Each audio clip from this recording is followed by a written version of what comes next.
Assalamualaikum warahmatullahi wabarakatuh. Gimana kabarnya teman-teman semua? Ya, semoga sehat selalu ya.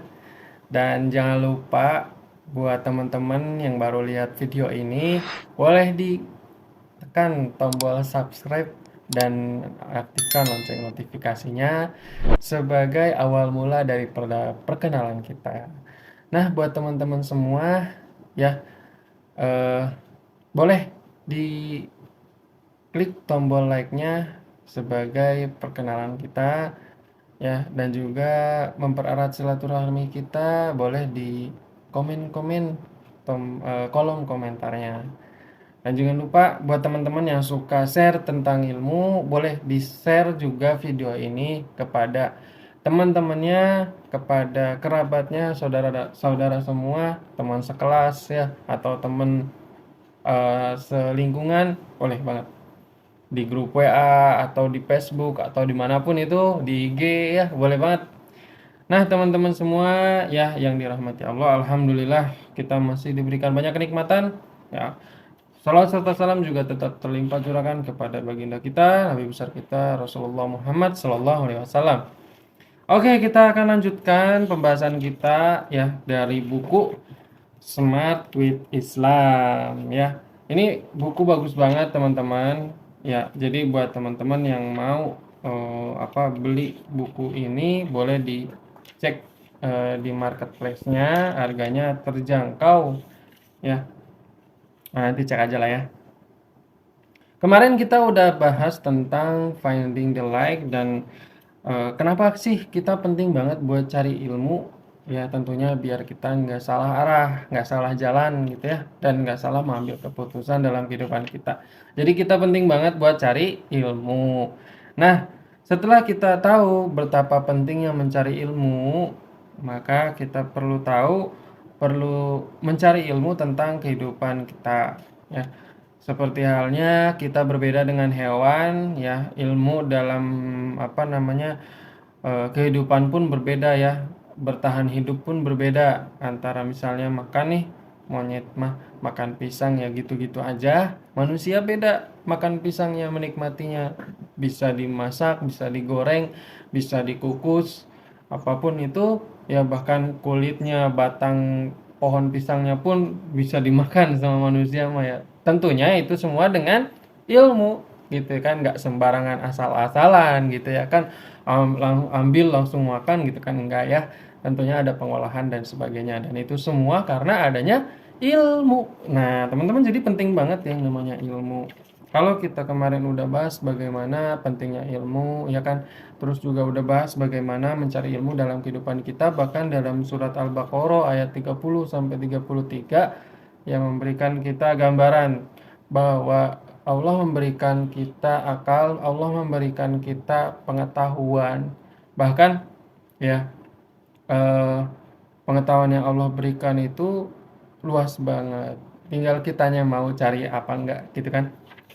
Kemarin kita udah bahas tentang mencari ilmu tentang kehidupan. Kita akan lanjut tentang mencari ilmu untuk ibadah nih. Ini juga penting gitu kan. Nah, kita baca dulu baru kita akan bahas sama-sama. Cari ilmu untuk ibadahmu. Tugas utama kita sebagai makhluk adalah beribadah. Persoalannya, dari mana kita tahu cara ibadah yang benar, yang bakal diterima oleh Allah Subhanahu wa taala. Gitu ya kan. Kalau nggak benar kan nggak diterima gitu kan. Kebayang dong gimana ruginya kalau kita udah susah payah ibadah, nggak taunya ditolak oleh Allah. Atau udah sekian kali kita ibadah dengan super pede, ternyata menyalahi aturan. Tekor dong, pastinya. Terus gimana?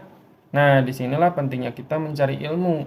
Apalagi kalau menyangkut ibadah, harus ada cantolannya. Kudu ada petunjuknya, mesti ada teladannya, nggak boleh sembarangan bin semau gue. Karena kita muslim, maka panduan kita beribadah pastinya 100% dari Al-Quran dan hadis Rasulullah Shallallahu Alaihi Wasallam. Nggak boleh yang lain. Ya, ambil contoh misalnya sholat. Salah satu syarat sahnya sholat adalah kita kudu bersih dari hadas besar dan kecil. Hadas besar dibersihkan dengan cara mandi junub, Sedang hadas kecil cukup dengan berwudu. Kalau kita nekat sholat sementara masih ada hadas yang menempel pada tubuh kita, tentu nggak akan diterima tuh sholat. Syaratnya belum lengkap, bro. Demikian pula misalnya kita mau sholat zuhur 4 rakaat, tapi kita kerjakan hanya 3 rakaat.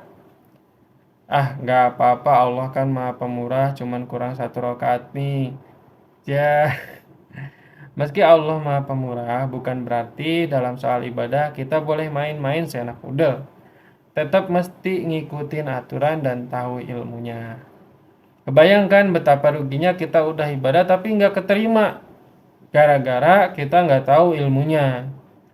Padahal puncak tertinggi penciptaan manusia adalah ibadah.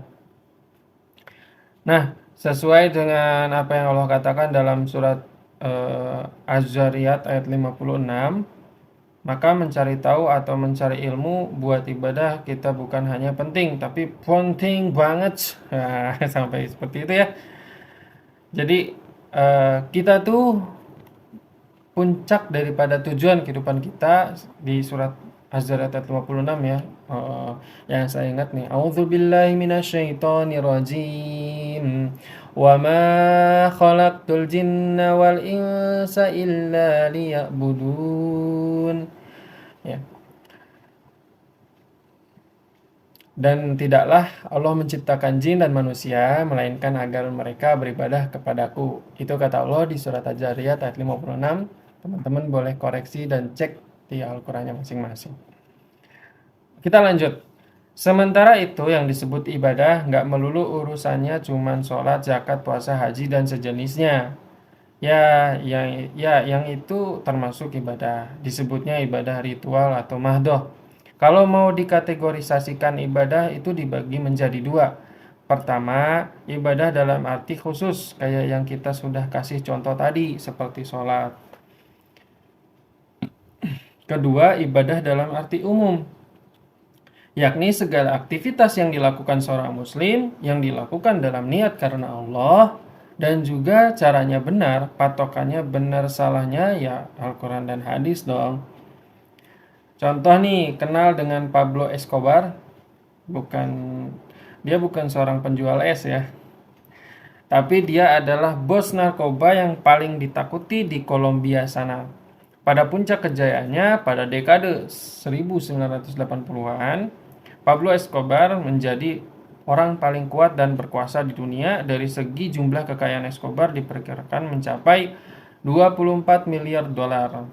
Majalah Forbes waktu itu menempatkan Escobar pada urutan 7 dalam daftar orang terkaya di dunia. Kaya karena narkoba dan premanisme, Pablo orang yang sangat kejam dan paling diincar oleh pemerintah Kolombia dan pemerintah Amerika. Namun di mata orang-orang miskin, Escobar tetap dianggap sebagai seorang pahlawan. Kenapa? Dia sering membantu mereka membangun banyak fasilitas untuk masyarakat miskin. Si doi menutup usianya pada 2 Desember 1993. Sehari setelah ulang tahunnya yang ke-44. Dalam sebuah operasi gabungan antara kepolisian Kolombia dan agen-agen DEA Amerika untuk menangkap Escobar. Terus, apa hubungan Escobar dengan pembahasan kita tentang ilmu dan ibadah? Baiklah, kalau sobat masih nggak nyambung, coba diingat lagi ya. Kan kita tadi lagi ngebahas suatu aktivitas yang bisa bernilai ibadah jika diniatkan karena Allah dan caranya juga kudu benar. Nah, kalau mau nyontek perilaku Escobar tadi, ya jelas nggak masuk kategori ibadah. Lawong dia jualan narkoba, yang sudah pasti nggak boleh atau haram ya.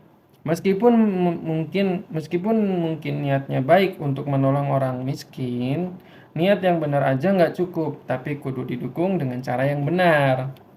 Ataupun sebaliknya, caranya benar tapi nggak diniatin karena Allah. Dalam kategori ibadah seperti itu bisa masuk syirik alias menyekutukan Allah. Misalnya kamu sholat, syarat dan rukunya sudah dilalui dengan benar, tapi niatnya pengen dilihat calon mertua. Wah. Nah itu juga nggak bisa masuk ibadah gitu.